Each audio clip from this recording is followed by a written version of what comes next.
I would like to welcome to the stage the editor of the Herald, Catherine Salmond.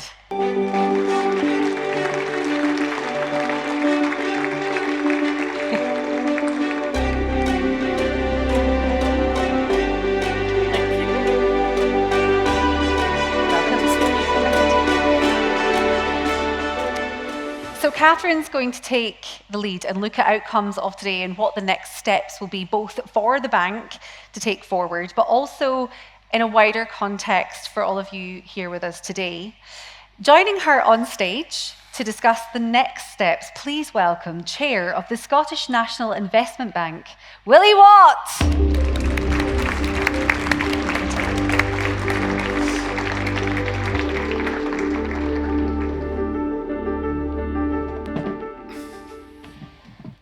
Hi everyone. I'm not sure, Willie, that we're actually going to meet that brief that we've just been... No. We were going to have a chat for 20 minutes about the day. So, yes, I'm Catherine Salmond, editor of the Herald, Willie Watt, chair of Scottish National Investment Bank. I'm sure an awful lot of you will know a lot about Willie, but we'll have a Cilla Black blind date moment. What's your name? Where do you come from? Tell everybody. Yeah, thank you for that, Catherine. I'm an investment person, I guess. I spent the first half of my career in private equity and growth equity, focused on Scotland and its entrepreneurs.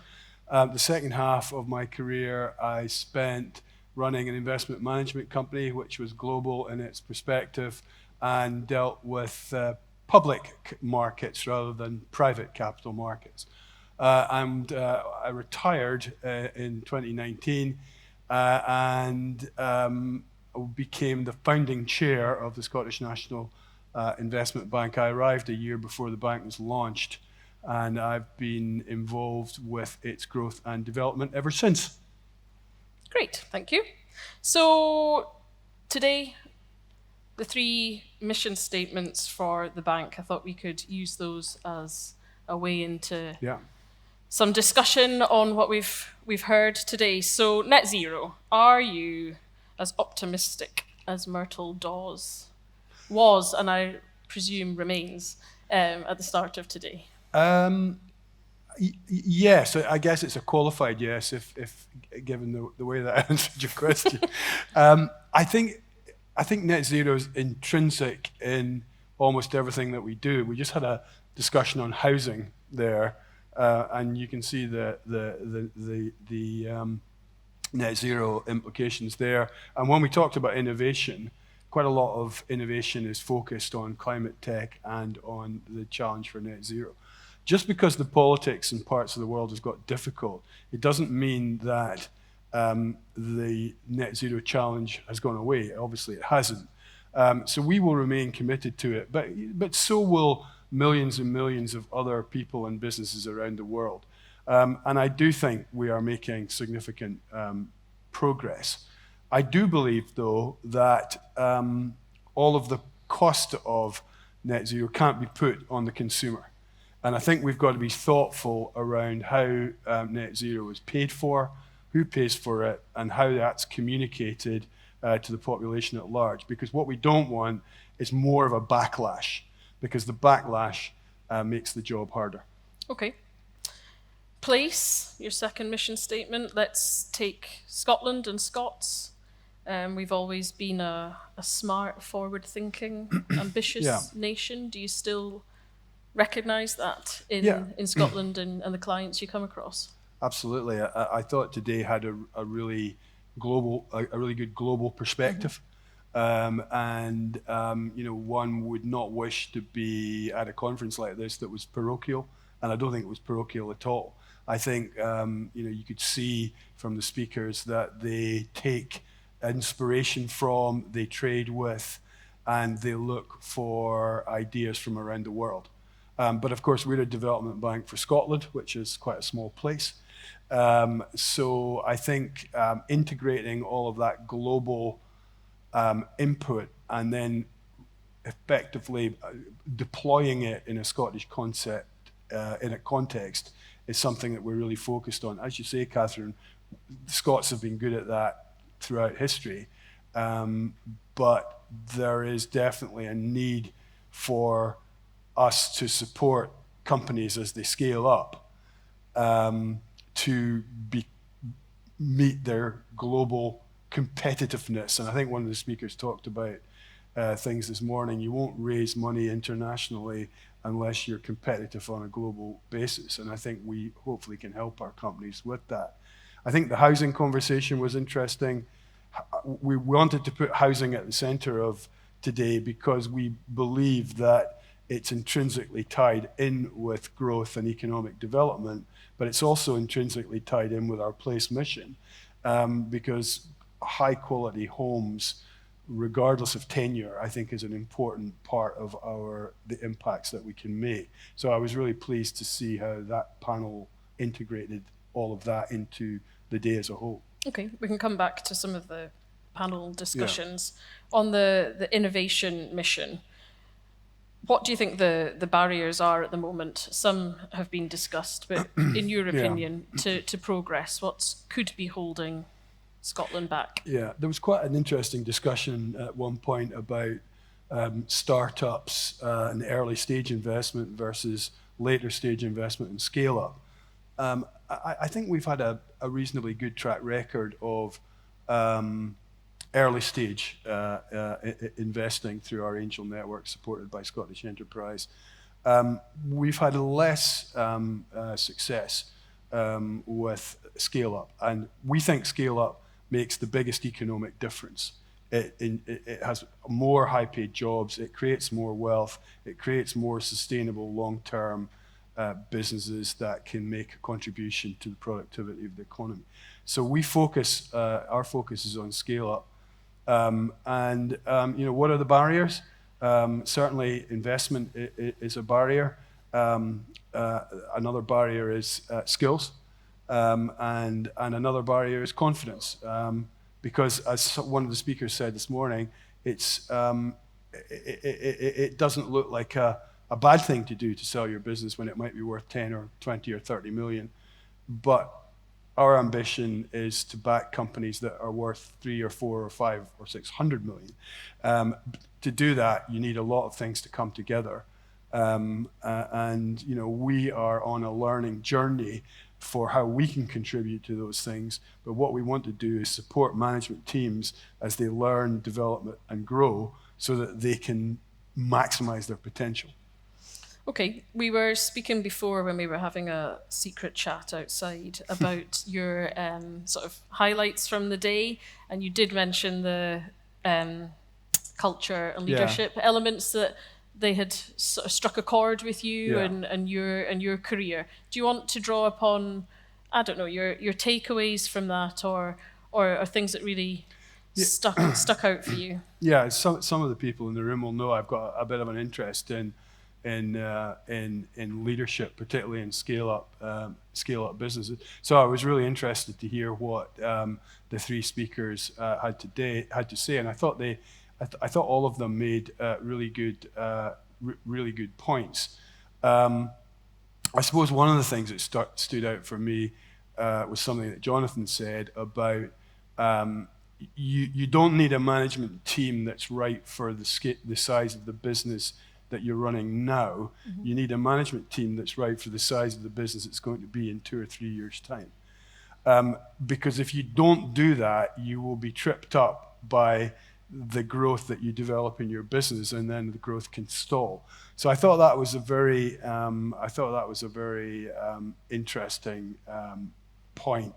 I also quite like the juxtaposition between will and skill. I think it's both. Hard work and learning are the two things that define success, I think. Does will and skill drive you? Well, I'm not sure about the skill, but maybe it did in the earlier part of my career. But I'm just more interested now in curiosity and being thoughtful about things and helping other people to succeed. Okay. Are you concerned about other people, as in global leaders at the moment, and how world events could impact us? Yes. There have always been world events, and business people and economists often spend a lot of time worrying about them. Um, Usually they don't last forever, but they may last for a few years, and they may have unintended consequences. I guess we all grew up in a world where there was certainty around the geopolitical settlement, I guess, within which business operates in, and that consensus would appear to be fraying a bit. But I think for businesses and for a development bank like ourselves, you've just got to focus on what you can control. And many of the businesses in the room do things that are innovative and different and exciting. And I'm sure that opportunities for those businesses will continue despite some of the rhetoric that's out there. And I think a lot of the issues of things like tariffs will impact larger businesses more potentially than some of the more innovative businesses in the room, even if they do trade in the US. Is there, concern being fed back to the bank, or not yet? I think the concern's really all about uncertainty. And we had uncertainty with COVID and the cost of living crisis. And then as some of the speakers said, this morning, both in terms of net zero and in terms of life sciences, there was an over exuberance in markets in the early 2020s, and then there's been a kind of withdrawal of capital. So we're sitting at a point where the supply of capital in private markets is at a low point, and it was just starting to recover before the events that we're kind of alluding to. So capital supply is usually cyclical. I think it will recover, but this is probably not helping it. Okay. How do you get other banks to plug those gaps? I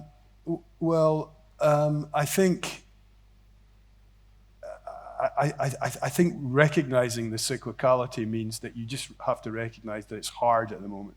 So you've got to try harder. So I often say to people that the ability to raise money is a core skill for a management team if your business does not run cash positively in terms of its business model. So I think companies have to put a lot of effort into it. They need the right advisors, which is not easy because the right advisors are not easy to find. And we try and be a supportive partner. We're learning more about where that supply of capital can be found. We're building relationships with other investors, and we need to bring those relationships and that learning to bear on behalf of our investee companies. Okay. In terms of the media, which is obviously close to the Herald's heart, we're storytellers. There's lots of stories to be told. Do you have an ask of the media? I've prayed for this. Shut your eyes with despair. I've prayed for this moment, and now that it's here, Go on, then. I think I'm losing my bravery. Nerve. I think I know it's tough. The mainstream media operates in an incredibly tough market, and it's not going to get any easier. I think good business coverage is a really positive thing. I think business. I thought you were going to say I think the Herald does it very well. It does, absolutely. Yeah. Business is intrinsically important, and growth is intrinsically important to the success of Scotland. And I'd like to see all of the mainstream media cover business and the Scottish economy more, I guess. And as you say, Catherine, journalism is all about stories, and you do tell the good stories around business's success and raising money and new products and things like that. I guess I guess some thoughtfulness around what can be learned from failure. And this isn't a point about the Herald, by the way, at all. So this is a general point. Thoughtfulness around what can be learned from failure rather than a sense of blame around failure. Because I think that would be more useful to the business community as a whole. Okay, we have a question from a secret person. When scaling up, should businesses focus on fundraising to support growth or managing the business, brackets, for growth? It's not an either or, unfortunately. I think you have to do both in tandem, and your fundraising plan needs to ride in tandem with your growth plan. Because unless you are running a cash positive business model, you need to hit milestones to allow you to raise the next tranche of capital. And in milestones, if you hit them, increase the value of your business, and they allow you to raise money at a higher value. And so it's fundamentally important that the fundraising plan and the growth plan run in tandem and actually mesh together really, really well. And often we see in the bank that isn't the case, and it usually causes problems when it's not the case. Okay. Because the naughty people ran over, we're allowed 3 extra minutes. Right. So you can either answer what's next for the bank, or both, if you can speak quickly, the 3 takeaways that you would like people to leave with from today's sessions. 3 takeaways. I'd like people to go away thinking, I've learned something today. I didn't know that, or that's an interesting perspective. So take away some learning would be takeaway 1. Takeaway 2 would be to see the breadth of what the Scottish National Investment Bank is doing, and to recognise that although it can sometimes feel like these are silos, we do see there is an interrelatedness between the 3 missions that we have, and that interrelatedness came up today. And the final takeaway would be, I'm just really pleased to see such a great group of people here.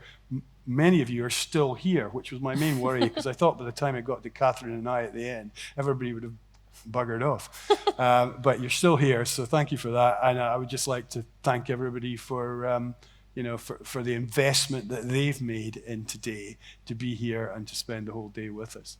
Excellent.